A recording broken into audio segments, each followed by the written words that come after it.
ang GMA Regional TV, One Mindanao. Aniya na ang mga dagkong balita karong adlawa sa One Mindanao. Tropical Depression Verbena naglandfall na sa Bayabas, Surigao del Sur.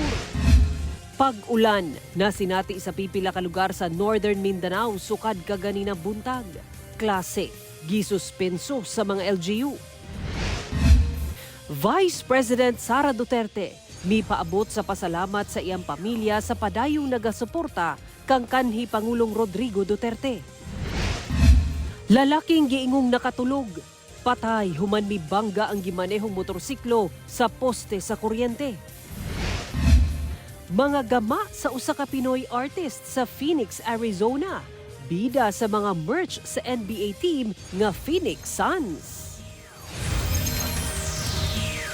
Kini ang GMA Regional TV, One Mindanao.